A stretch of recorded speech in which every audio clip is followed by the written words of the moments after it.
నూరైన తెలంగాణకు అన్యాయం జరగనివ్వనని బీఆర్ఎస్ అధినేత కేసీఆర్ అన్నారు. నల్గొండ జిల్లాలోని మర్రిగూడ దగ్గర ఏర్పాటు చేసిన బహిరంగ సభలో పాల్గొన్నారు మాజీ సీఎం కేసీఆర్. కృష్ణా జలాల కోసం చావో రేవో తేల్చుకోవాల్సిన సమయం వచ్చిందన్నారు. ప్రజలు పాలిచ్చే గేదెను వదిలి దున్నపోతును తెచ్చుకున్నారన్నారు.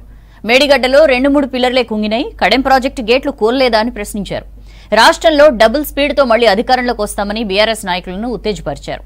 ప్రజా ఉద్యమాలుంటేనే ప్రభుత్వాలు అప్రమత్తంగా ఉంటాయని నేతలకు దిశానిర్దేశం చేశారు కేసీఆర్. ఇప్పుడు జరగవలసింది ఏంది?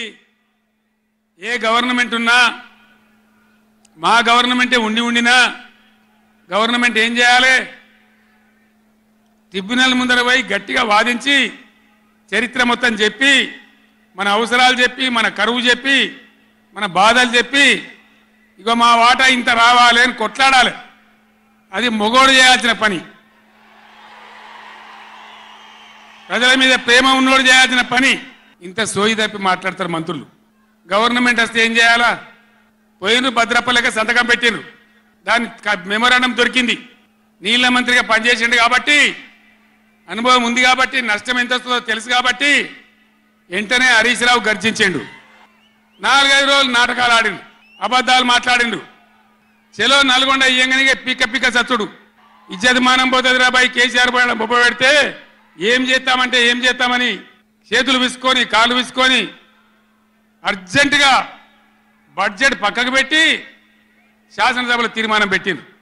ఆ తీర్మానం కూడా చక్కగలేదు, వాళ్ళ తెలివి సల్లారా. సాగునీళ్లు తాగునీళ్ళు అని పెట్టిండ్రు, కరెంటు ఉత్పత్తి పెట్టలేదు. మళ్ళీ దానిలో ఆ తీర్మానంలో కూడా అంత తెలివి తక్కువ తీర్మానం. అది పెట్టి ఇక మామ అనిపించుకున్నారు. ఒక రైతుకు పంట పండిందట, వడ్ల రాసి అయింది. ఎందుకంటే రాసేవాడు ఎత్తుకపోకుండా పొత్తు పోసేది, పొత్తులు ఆ బూడిదో శుద్ధో ఏదో పోసేది. పక్క రైతుని పిలిచి పొరుగు రైతు పొత్తు వైరాబాయ్ అంటే, ఉంటే నాకేంది పోతే నాకేంది పులిగోవాలి కానీ పొత్తు పోసిందట.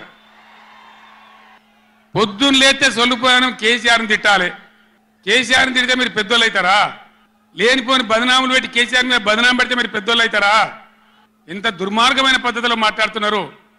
టీవీలో సాక్షిగా మీరు అందరు చూస్తూ ఉన్నారు.